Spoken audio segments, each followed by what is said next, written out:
Standar TikTok bilang bahwa cinta seorang pria pasti habis di satu wanita yang sama. Ya, mungkin perumpamaan itu ada benarnya. Sebuah pengalaman pertama selalu memiliki tempat spesial di hati. Bahkan terkadang senyumnya tidak pernah mampu hilang dari sanubari. Ya, tapi kehidupan harus tetap berjalan. Dan ngomong-ngomong soal cinta pertama, saya jadi teringat dengan kisah seorang pria yang terjebak dalam cinta pertamanya. Jadi, begini ceritanya.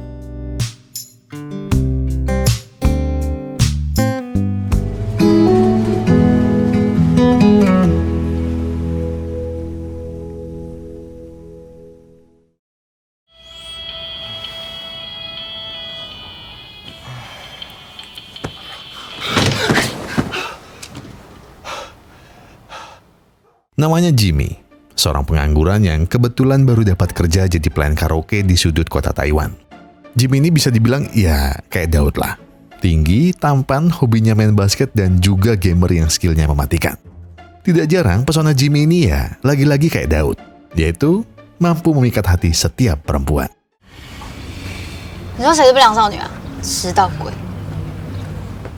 Iya, memang mukanya Daud memang agak falas. Tapi terlepas dari itu, pekerjaan Jimmy ini adalah sebuah pekerjaan yang berbahaya, penuh resiko dan sangat menantang iman. Meleng dikit, lihat orang ciuman. Ngantuk dikit, diancam yakuza dengan kematian. Dan apes dikit, malah ketemu wibu yang teriak, Oni-chan. Tidak hanya pekerjaannya yang sangat menekan. Sejak kecil tidak pernah pacaran, hal itu membuat Jimmy sering merasa kesepian. Tapi hal itu berubah saat seorang perempuan manis mendatanginya di taman. Namanya Ami. Ia bertanya, apakah tempat ini membuka lowongan kerja? Jimmy yang terbata-bata hanya bisa berkata, saya tanyakan bos dulu ya.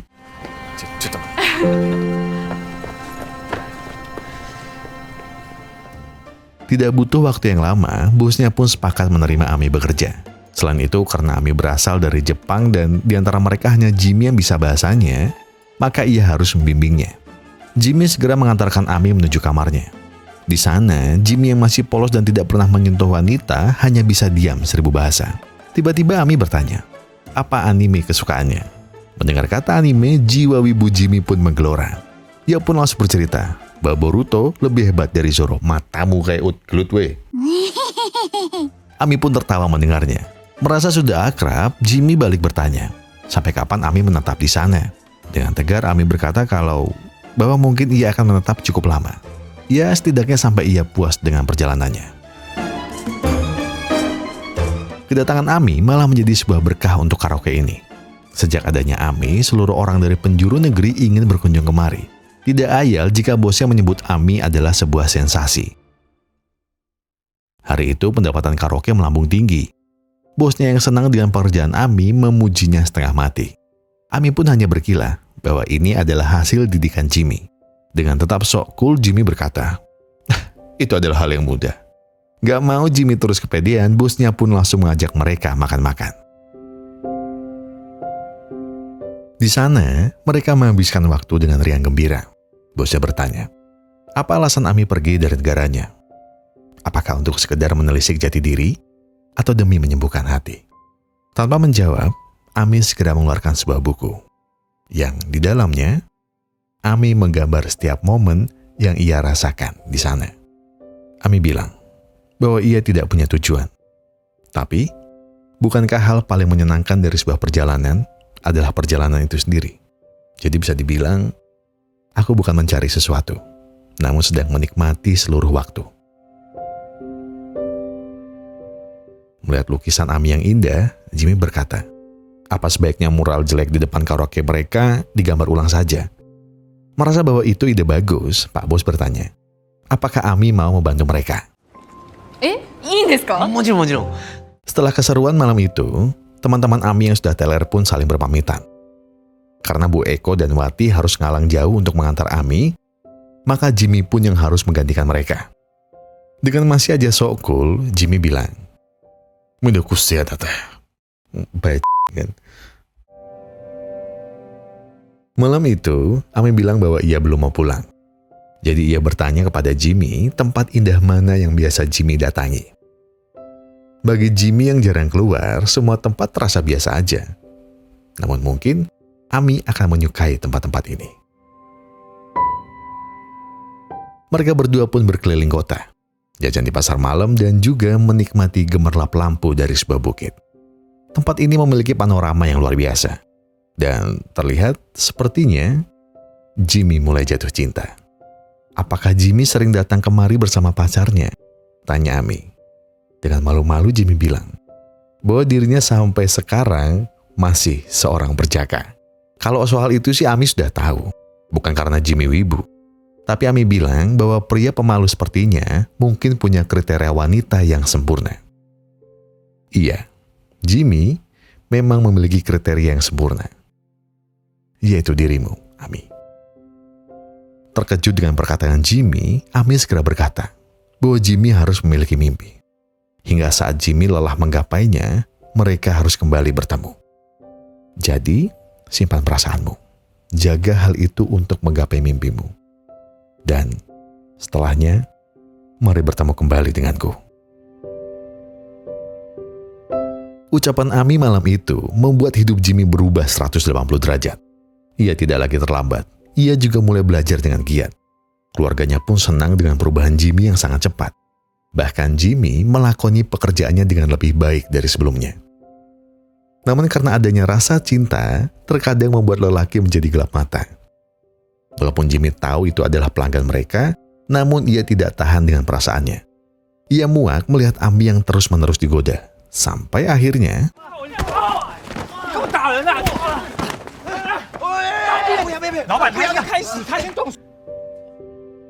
tahu bahwa Jimmy membuat onar, Pak Bos pun memarahinya.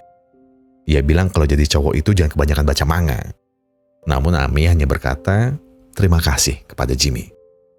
Setelahnya, Wati bertanya kepada Ami, apakah Ami memiliki tipe pria idaman? Dan dak-dikduk, Jimmy mendengarkan secara seksama. Ami bilang ia suka pria yang tinggi, tampan, wangi, maskulin, keren, bersih, idaman.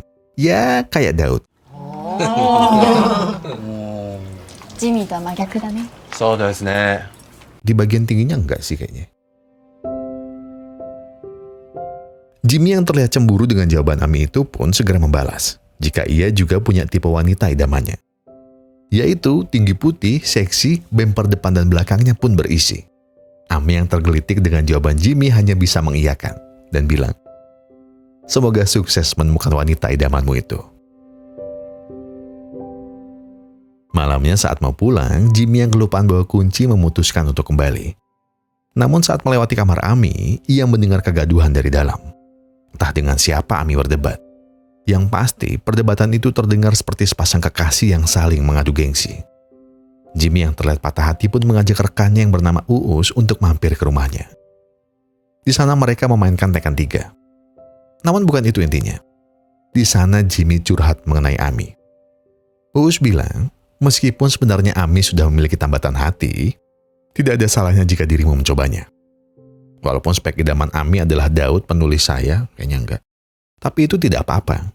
Yang penting kuatkan niatmu, kuatkan imanmu, dan kuatkan maksud saya kuatkan ibadahmu. Dan ini, kuberikan 2 tiket nonton bioskop. Dan jangan sia-siakan kesempatan yang Tuhan berikan kepadamu.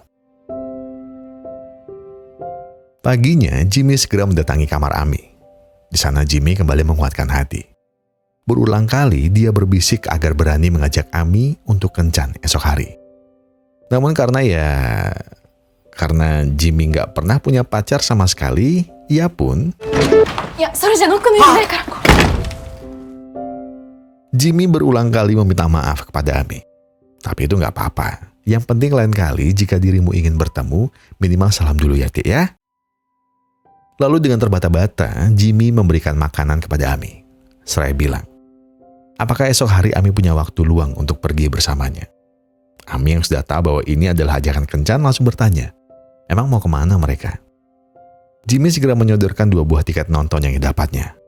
Dan sebuah film berjudul Love Letter pun akan melengkapi kencan mereka esok hari.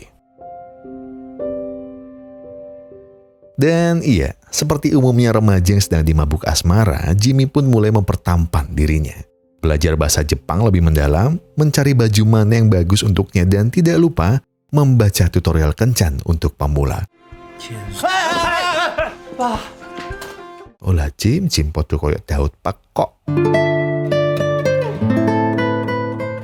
Tapi sayang, hari itu Jimmy bangun kesiangan.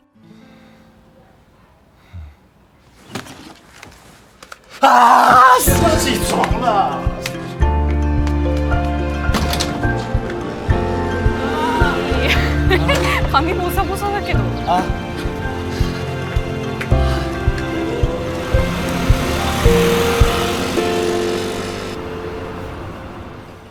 Mereka berdua pun sampai di bioskop. Di sana Ami melihat sebuah poster tentang festival lampion yang ada di Taiwan. Jimmy bertanya apakah Ami ingin datang ke sana. Namun tempat itu cukup jauh dari kota. Jika Ami mau, Jimmy akan menemaninya saat dapat libur yang sama. Perkataan Jimmy itu dianggap janji oleh Ami. Dan ia pun bilang agar Jimmy jangan pernah lupa dengan ajakannya. Mereka pun masuk ke dalam dan film pun dimulai. Berbagai adegan romantis dan mengiris hati pun terputar.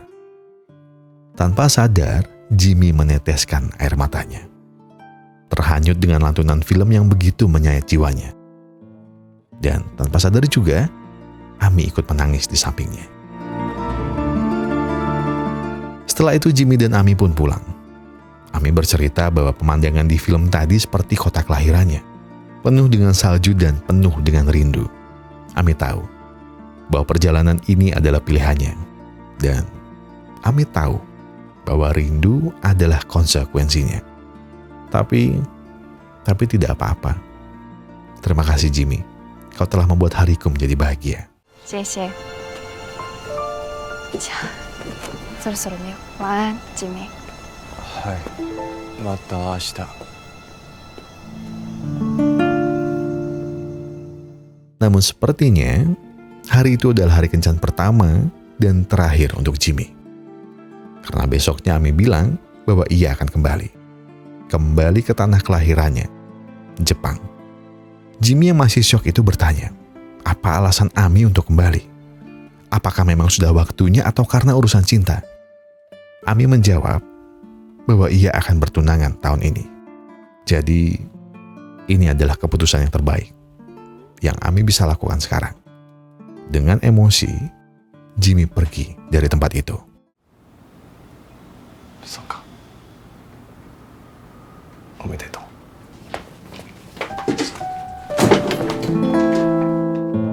Hari-hari berjalan dengan begitu dingin. Tidak ada sapa dan bahkan tawa dari keduanya. Hanya tatapan sinis dan rasa duka terpancar dari wajah Jimmy setiap harinya. Berulang kali Jimmy mencoba meyakinkan diri bahwa ia tidak memiliki rasa kepada Ami. Namun semua kemarahan Jimmy segera ditenangkan oleh sang ayah. Di mana saat itu sang ayah bilang bahwa terkadang Tuhan memang suka bercanda. Tuhan terkadang mengirimkan seseorang yang memang bukan untuk dimiliki. Seringnya hanya menjadi sebuah pelajaran bagi hati. Tapi nak, dengarkan diriku. Kau masih muda. Kau masih butuh mencoba. Tidak ada salahnya jika kamu mengalahkan gengsi. Dan beranilah untuk mengambil langkahmu. Setidaknya orang yang kamu kasihi memiliki sebuah kenangan selama ia bersamamu. Perkataan ayahnya jelas membuat Jimmy berpikir keras. Ia pun juga berulang kali bertanya kepada hatinya, apakah dirinya cukup berani? Namun menunggu dan terus berpikir sepertinya tidak akan membuahkan hasil. Dengan niat dan tekad terakhirnya, Jimmy memantapkan diri dan bergegas menjemput Ami.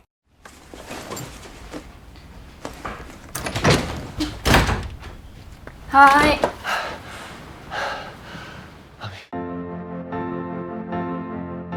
Di sisa waktu yang Ami miliki, Jimmy dengan tegas meminta Ami untuk bersiap. Karena Jimmy akan membawa dirinya ke sebuah tempat. Di perjalanannya, Jimmy tak lagi diam. Ia pun berusaha mencari topik pembicaraan.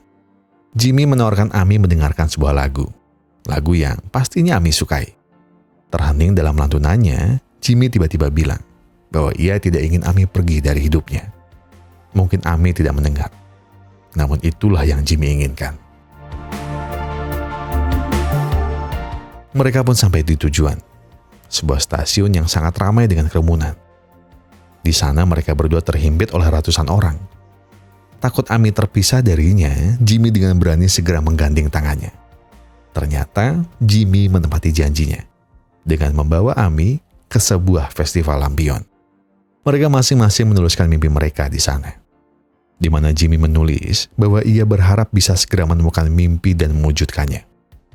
Sedangkan Ami, ia menuliskan bahwa ia berharap semoga perjalanannya tidak akan pernah berakhir. Dengan menatap dalam ke mata Jimmy, Ami memintanya untuk berjanji. Berjanjilah bahwa ketika mimpimu sudah tergapai, mari bertemu kembali. Jika kau sudah sampai tujuan hidupmu, mari bertemu kembali. Jangan pernah berani melupakan janji ini, Jimmy. Dengan sebuah pelukan hangat, Ami berkata, terima kasih kepada Jimmy. Hari itu, Ami berpamitan dengan semua teman-temannya. Di sana satu persatu menyampaikan kesan mereka kepada Ami. Dan juga berterima kasih atas seluruh kenangan yang telah mereka ukir bersama. Jimmy pun diminta bosnya untuk memberikan sebuah kenang-kenangan kepada Ami. Sebuah buku yang di dalamnya terdapat seluruh pesan dari teman-temannya. Ami pun bahagia setelah mendapatkannya. Dan air mata pun tidak bisa lagi ia tahan. Namun momen haru itu tidak bertahan lama. Kereta yang akan mengantar Ami pergi sudah menanti. Mereka hanya bisa melambaikan tangan kepadanya, seraya berdoa untuk Ami agar selamat hingga sampai di rumahnya. Bye-bye!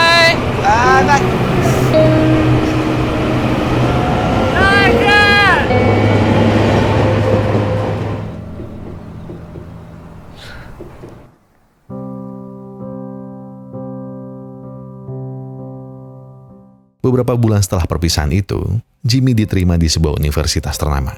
Perpisahan kembali terjadi di antara ia dan teman-temannya. Tapi yang jelas, semua orang di tempat ini akan selalu mendukungnya. Dan jangan lupa untuk sering mampir ke tempat ini ya.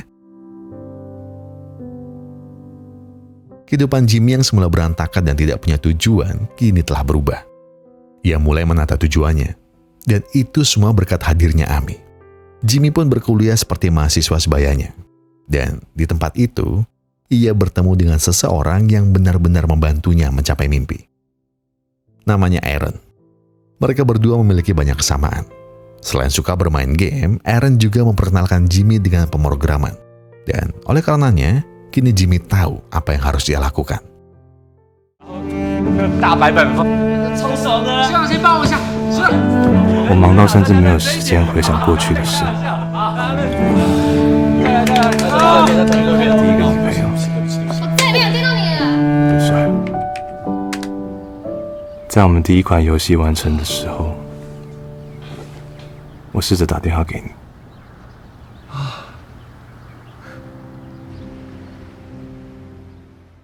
Setelah sukses membuat game pertamanya, Jimmy segera menghubungi Ami. Tampak raut wajah Jimmy yang begitu antusias untuk bercerita. Namun, sebuah jawaban menyayat hati harus Jimmy dengar dari mulut Ami. Dia berkata bahwa minggu depan dirinya akan segera menikah dengan pria pilihannya. Jadi Ami memohon kepada Jimmy untuk berhenti menghubunginya lagi. Dan hati Jimmy kali ini benar-benar hancur. Ia sudah tak percaya lagi dengan harapan. Dan bahkan dengan sebuah janji. 18 tahun pun berlalu. Kesedihan itu jelas membuat Jimmy mati rasa. Semua kemarahan dan kebencian akhirnya membuat Jimmy berhasil menjadi sultan kaya raya. Ia berhasil menjadi seorang CEO muda dengan membangun perusahaan game terbesar di sana.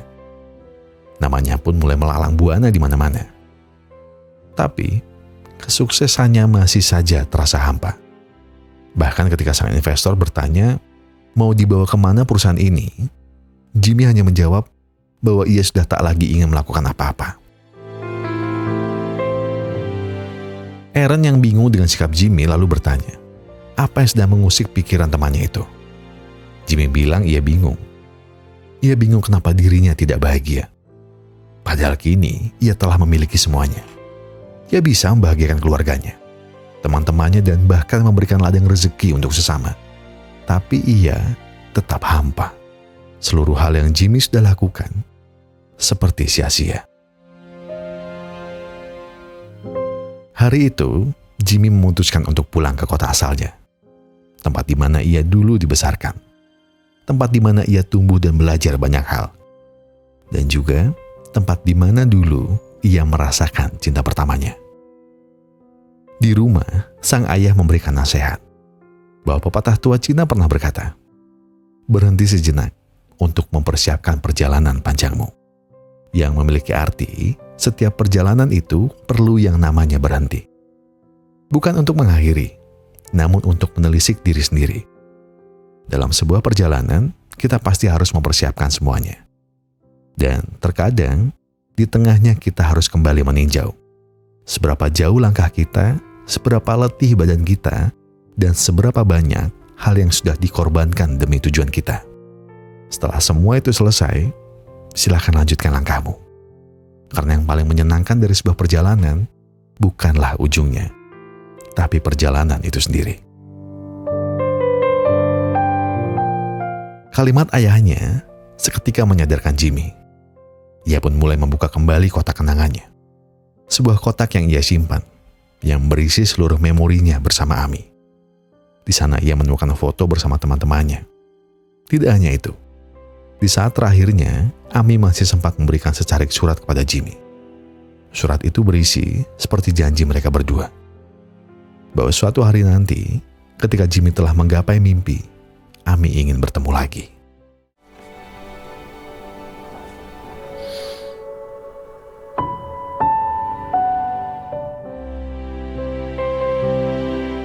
Kini Jimmy tak lagi peduli dengan janji. Ia tidak peduli lagi apakah Ami telah bersuami. Ia tidak peduli lagi dengan apapun yang akan orang bilang nanti. Yang Jimmy pedulikan sekarang hanyalah dirinya sendiri. Dan juga janji yang telah ia buat dengan Ami. Hari itu, ia berangkat pergi. Menuju sebuah negara dan tentunya sebuah kota di mana Ami berada.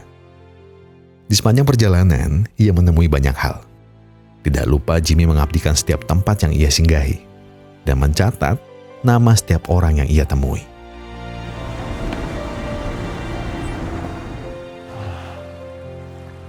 好吃。今天晚上外面真的特别冷，我南新高中就在隔壁，在旁边。松本你逛过了吗？住很久了吗15年了。啊，有一次。すみません。言えません。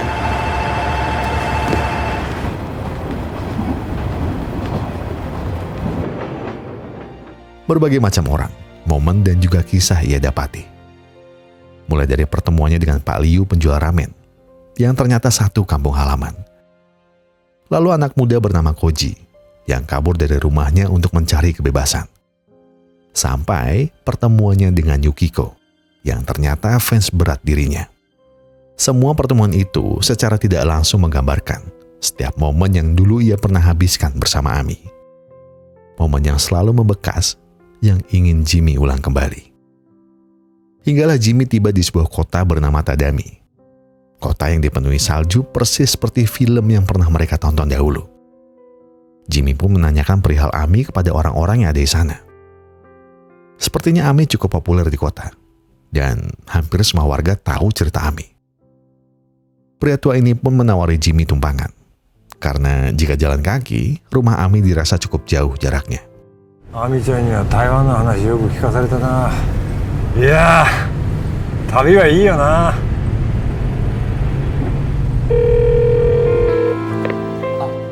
Mereka pun telah sampai di sana.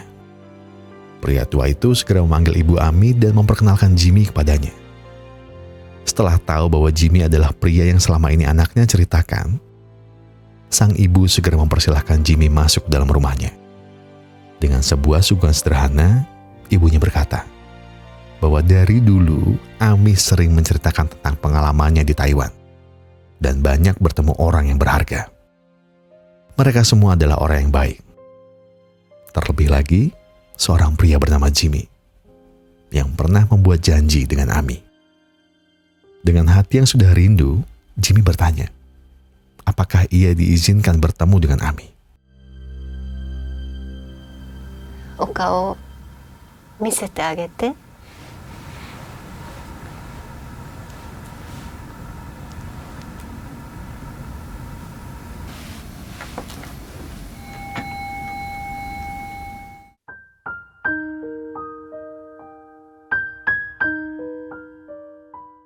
Ibunya pun mempersilahkan Jimmy untuk masuk ke kamar anaknya. Di sana tersimpan rapi seluruh kenangan dari Ami. Lukisan, buku, poster, dan berbagai macam souvenir yang telah ia simpan selama ini.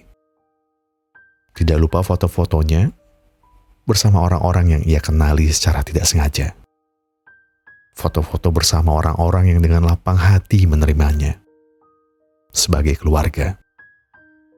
Orang-orang yang tidak akan pernah Ami lupakan hingga akhir hayatnya. Selain itu, ibunya juga memberikan Jimmy sebuah buku. Di dalamnya tertulis ratusan surat cinta yang tidak Ami kirim kepada Jimmy.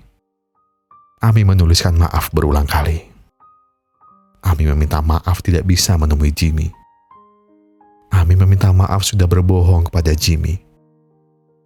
Ami juga meminta maaf karena sudah menyakiti hati orang yang paling ia cintai. Pertunangan itu bohong, dan pernikahanku itu hanyalah sebuah alasan agar kamu tidak berat dalam melepaskanku. Aku tahu diriku begitu jahat denganmu, tapi penyakitku ini telah lama menggerogoti. Bahkan badan kecilku ini sudah tak sanggup lagi untuk menahannya.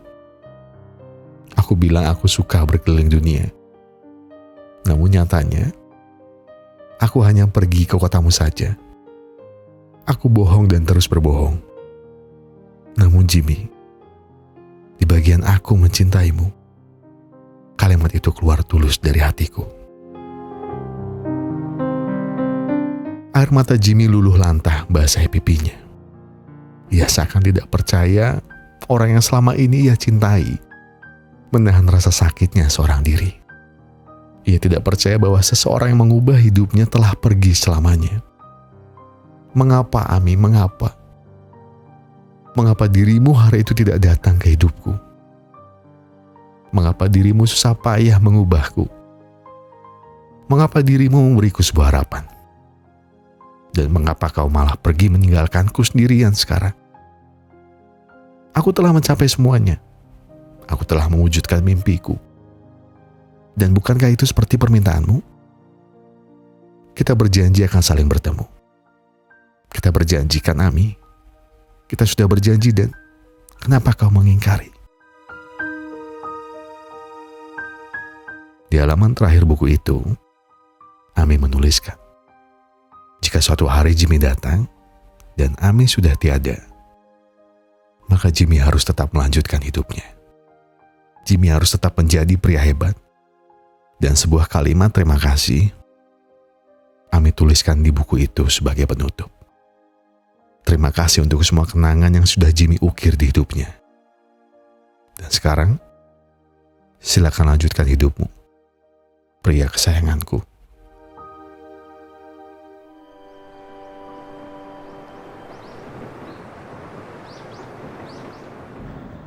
Setelah itu, Jimmy memutuskan untuk pulang. Ia pun kembali merajut mimpinya. Dengan membeli sebuah gedung tua, Jimmy berniat melebarkan sayap perusahaannya. Di dalam kereta, Jimmy menuliskan surat cinta pertamanya. Sebuah hal yang selama ini Jimmy takuti. Di sana ia menuliskan bagaimana rasanya jika dirinya dan Ami menua bersama. Mungkin menarik, tapi sepertinya suatu hari nanti pertemuan kedua mereka akan terasa lebih indah. Di antara sungai-sungai yang dialiri susu, di samping orang-orang yang telah kembali muda. Dan setelahnya, kita akan bercanda bersama Tuhan di sana.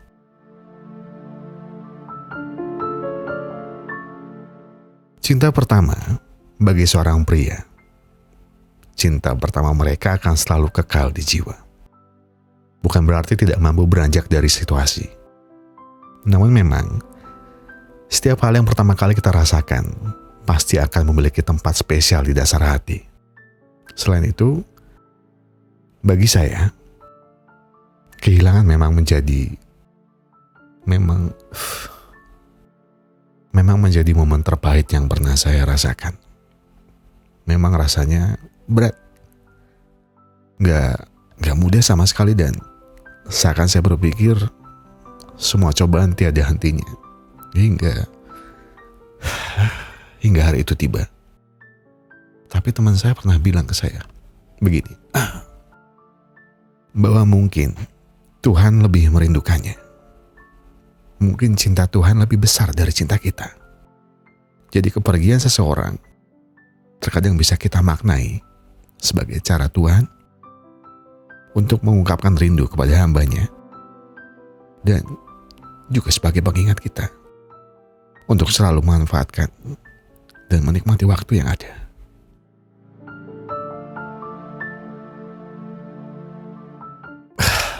Sorry, saya nggak kuat ngomongin kehilangan.